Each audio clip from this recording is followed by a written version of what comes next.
L'histoire commence dans un monde où un jeune homme seul affronte une immense armée avec quelques blessures. Il se souvient des paroles d'une jeune femme qui lui a dit « Je te l'avais bien dit, ne regarde pas dans le vide quand tu es avec d'autres personnes. » Et en regardant dans le vide, il dit à présent qu'il est désolé. L'armée recommence à attaquer le jeune homme, mais celui-ci active un pouvoir mystérieux. D'un seul coup de pied qui génère une grande destruction, il anéantit tout ce qui l'entoure. C'est à ce moment-là que nous commençons à raconter son histoire. Un jour, il était un poisson nageant dans un lac. Un autre jour, un oiseau volant dans le ciel. Et d'autres jours, il était une petite fourmi marchant dans un groupe ou un grand dinosaure. Depuis la chaleur de l'éruption d'un volcan jusqu'à l'éclosion des fleurs, il a vécu et est mort des milliers de fois en tant qu'être différent, se souvenant de toutes ses vies antérieures. À un moment donné, après avoir vécu des milliers de vies différentes, il s'est réincarné en éléphant. Mais à un moment de sa vie, un chasseur lui a tiré dessus. Et alors que sa vie s'éteignait, il se dit dans son esprit, encore une fois, j'ai été attrapé de nouveau. Des millions d'années de souvenirs et les seuls êtres envers lesquels il éprouve de la colère sont les humains. Il se disait, chaque fois que j'atteignais à la fin de ma vie, j'étais tué et consommé par un être plus fort que moi. C'était la façon naturelle dont les choses fonctionnaient et cela me convenait. Cependant, ces êtres prennent la vie des autres pour le plaisir ou l'amusement. Les méthodes qu'ils emploient sont innombrables et constamment améliorées, ce qui rend les comptes-mesures inutiles. Dans des milliers de vies, j'ai été tué par eux. Même si la mort n'est rien pour moi, je ressens toujours de la haine envers eux. La mort arrive après des millions d'années de vie. À chaque fois que j'approche de la porte de la mort, je me pose ces questions. Comment vais-je renaître cette fois-ci? Pourquoi ai-je la capacité de renaître? Et quand tout cela finira-t-il? S'il vous plaît, je ne veux pas renaître à nouveau. Même en ayant le grand désir de mettre fin à ce cycle sans fin, le processus de renaissance commence et se termine en même temps. Et c'est ainsi que ma nouvelle vie recommence. La douleur de la naissance est comme si tout mon corps était écrasé. Pour cette douleur, je suis sûr que cette fois je suis un mammifère.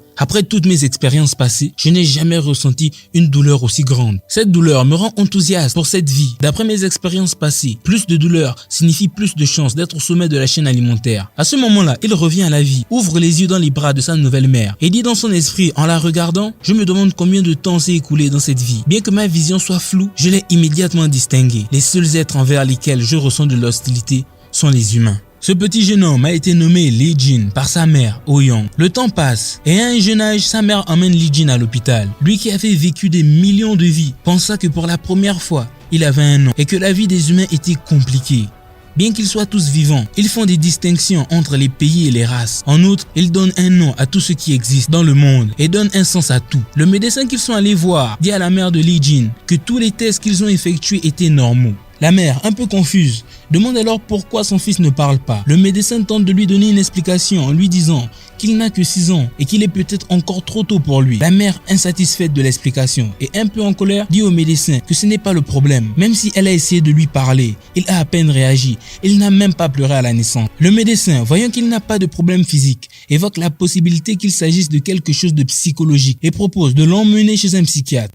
En entendant cela, Young se lève de son siège et dit « Un psychiatre dans cet hôpital pour aliéner? Vous voulez dire que mon fils est fou ?» Le médecin tente de retenir la femme. Et Lee Jin se dit dans son esprit « Ma mère est une idiote et une ignorante. Elle a perdu sa famille à la guerre. Et peu de temps après, elle a perdu son mari dans une autre guerre. Pour elle, le monde est trop dur et cruel. Cependant, elle avait ce bloc de sang dont elle devait s'occuper. Pour survivre, elle m'a mis sur son dos et a vendu des légumes sur le marché local. Le temps passe et le soir venu, Young se repose avec son fils. Elle a entendu dire un jour que les bébés grandiraient correctement s'ils écoutaient les gens parler poliment. Ainsi, malgré l'absence de réponse, Young répétait constamment à son fils « Je t'aime ». Jin ne comprenait pas ce qu'elle disait, mais ce sentiment chaleureux, Jin ne le détestait pas. Cependant, Jin, qui n'arrivait pas à dormir, affirmait que dans cette vie, il y a une différence évidente. Au même moment, près de Jin, un homme est poursuivi par un groupe d'officiers. Il finit par trébucher et demande aux hommes de le laisser vivre. Mais l'un de lui dit sinistrement: qu'avez-vous dit? Comment puis-je laisser vivre un communiste? L'homme désespéré répond qu'il n'est pas un communiste, mais l'officier, sans tenir compte de ses paroles,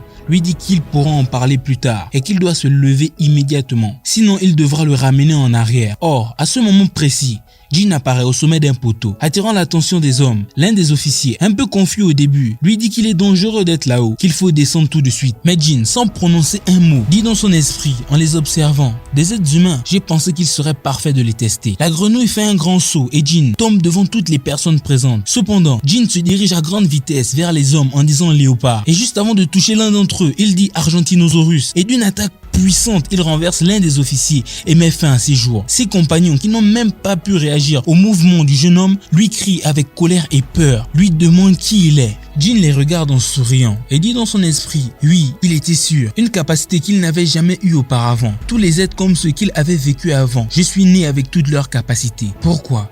Je ne le sais pas. La fin de mon long voyage m'est apparue clairement. Cette vie est ma dernière vie. Je peux enfin mourir. Le policier qui a tenu tête au garçon ne perd pas de temps et commence à le frapper. Jin tombe par terre, un peu blessé, et tout en se relevant, il se dit dans son esprit, ça m'a fait mal, mais je ne vais rien manifester. Je suis comme un être humain normal. Le garçon regarde l'officier avec un regard qui le fait trembler. L'officier donne un autre coup. Cependant, Jin, en utilisant la tortue, fait en sorte que l'homme se blesse à la main. Et à ce moment précis, il le prend par le cou en utilisant le chimpanzé, préparant un coup pour mettre fin à sa vie et en disant dans son esprit, tant que je les manifeste, je peux tout faire. Cependant, à cette seconde précise, Jin est transpercé par un tir de l'homme poursuivi. Et alors qu'il s'effondre sur le sol, il dit qu'il s'est trompé. L'homme qui lui a tiré dessus quitte les lieux avec une grande peur sur le visage. Et l'officier qui était encore debout part après lui. Le temps avance, le lendemain matin, Jin blessé, mais ayant repris conscience, dit dans son esprit en regardant le ciel, j'ai encore été touché par cette chose, ça fait mal. Elle a transpercé mes organes internes. Est-ce que je vais mourir? Et en regardant le lever du soleil, il est sur le point de rendre son dernier souffle. Cependant, son instinct de survie active inconsciemment le concombre de mer et régénère les tissus endommagés en les guérissant complètement. Jin, contemplant l'horizon, se dit dans son esprit, maudit soit mon instinct de survie. Je pensais que je n'avais plus rien à expérimenter. Mais c'était intéressant. Le fait que ce petit corps soit stable n'a aucun sens. Eh bien, je suppose que c'est ainsi que les choses se passent. Et à ce moment précis, il est capable d'entendre les cris de sa mère qui continue désespérément à l'appeler par son nom. Sans lui prêter attention, il se dirige à toute vitesse vers un oiseau qu'il dévore d'une seule bouchée. Et se dit dans sa tête, je ne suis peut-être pas encore tout à fait adulte, mais je peux chasser tout seul. Il n'y a plus de raison que je sois avec elle. De la même manière, en disant cela, il se souvient des paroles que sa mère lui disait, qu'elle l'aime, ce qui se traduit par un léger doute sur son visage. Malgré tout, il s'éloigne de la maison. Le temps passe et 4 jours plus tard, Jin, dans un état épouvantable, tombe malade et dit dans son esprit, tout mon corps est chaud et j'ai mal à l'estomac. Est-ce la nourriture qui pose problème? Je pensais être omnivore. Quel est le problème? Même après des millions de vies, je n'ai jamais ressenti ce sentiment auparavant. Jin se dit, ce n'est pas grave, je n'ai aucun regret. Mais si c'est vraiment la fin, et c'est à ce moment-là que Young le retrouve, elle est incapable de contenir ses émotions. Elle se précipite en larmes et l'embrasse avec beaucoup d'amour. Jin dit alors dans son esprit, j'ai cru que j'allais mourir. Mes pensées ont commencé à s'éclaircir. J'ai faim. Je veux manger la nourriture que cette humaine prépare. C'est si bruyant. Combien de temps va-t-elle pleurer? Arrête et donne-moi à manger. À ce moment-là, Jin pensa qu'il valait mieux agir plutôt que d'avoir l'air de pleurer. Il décida de prononcer des mots humains qu'il ne comprenait pas. Les mêmes mots que Young lui disait toujours avec un sourire. Et en regardant sa mère fixement, il lui dit « Je t'aime ». Cependant, contrairement à ce que Jin croyait, sa mère se mit à pleurer encore plus fort et l'enlaça encore plus fort. À cet instant, regardant à l'horizon le coucher de soleil, ce jour-là était vraiment magnifique, concluant qu'il voulait rester comme ça encore un peu plus longtemps, jusqu'à ce qu'il puisse devenir indépendant, concluant également qu'il essaierait de mener une vie d'humain. Ils sont rentrés chez eux tous les deux et ont repris leur vie. Au même moment, l'homme qui a tiré sur Jin raconte ce qui s'est passé à la police, affirmant qu'il a tué ce garçon. Mais l'officier qui l'interroge ne croit pas à cette histoire, soulignant que le seul corps qui se trouvait sur les lieux était celui de l'officier qui est mort sous les coups du jeune homme. L'homme désespéré demande à l'officier qui a été étranglé par le jeune homme, pourquoi ne dit-il rien? Qu'il a vu ce qui s'est passé, qu'il a tiré sur le garçon pour le sauver. Mais l'officier lui répond froidement, croyez-vous vraiment les paroles de ce communiste? Pourquoi le prenez-vous au sérieux? Mettez fin à la conversation et occupez-vous de lui. L'homme qui voit que personne ne le soutient se met à pleurer en criant de le laisser partir. Il dit que le détective a été tué par cet enfant et qu'il a tiré sur ce monstre. L'homme est éloigné de la scène et le policier réfléchit aux paroles qu'il a prononcées. D'autre part, le temps a un peu avancé et depuis ce jour, Young a toujours tenu la main de son fils, de peur de le perdre à nouveau. À l'époque, Jin affirmait que le sourire de sa mère et ce qu'elle faisait pour lui l'empêcherait de la haïr. Mais pour cette même raison, il pensait que cela pouvait devenir dangereux. Tous deux ont vécu leur vie au fur et à mesure que le temps passait. Jin commença à aller à l'école et il ne fallut pas longtemps pour que certains des enfants l'embêtent. Mais sa mère, comme une lionne féroce, le protégea, réprimandant le professeur qui pensait que les bagarres étaient normales à cet âge et menaçant les enfants que s'ils osaient encore lever la main sur son fils, elle leur écraserait la main et les poignets. Jin, en regardant cette scène pensait que sa mère n'était gentille qu'avec lui. Voyant aussi que les dames plus âgées du quartier commençaient à dire du mal de son fils parce qu'il ne parlait pas et qu'il avait un regard vide, Young les a confrontés sur place, les remettant à leur place. Plus tard, un employé administratif a tenté de l'expulser de son lieu de travail. L'homme a prétendu qu'il s'agissait d'affaires administratives du pays, mais Young, sans se laisser intimider, lui a dit « Qu'est-ce que ce pays a fait pour nous? Mon père a été abattu et je suis devenue orpheline. Mon mari est mort de la même façon et je suis devenue veuve.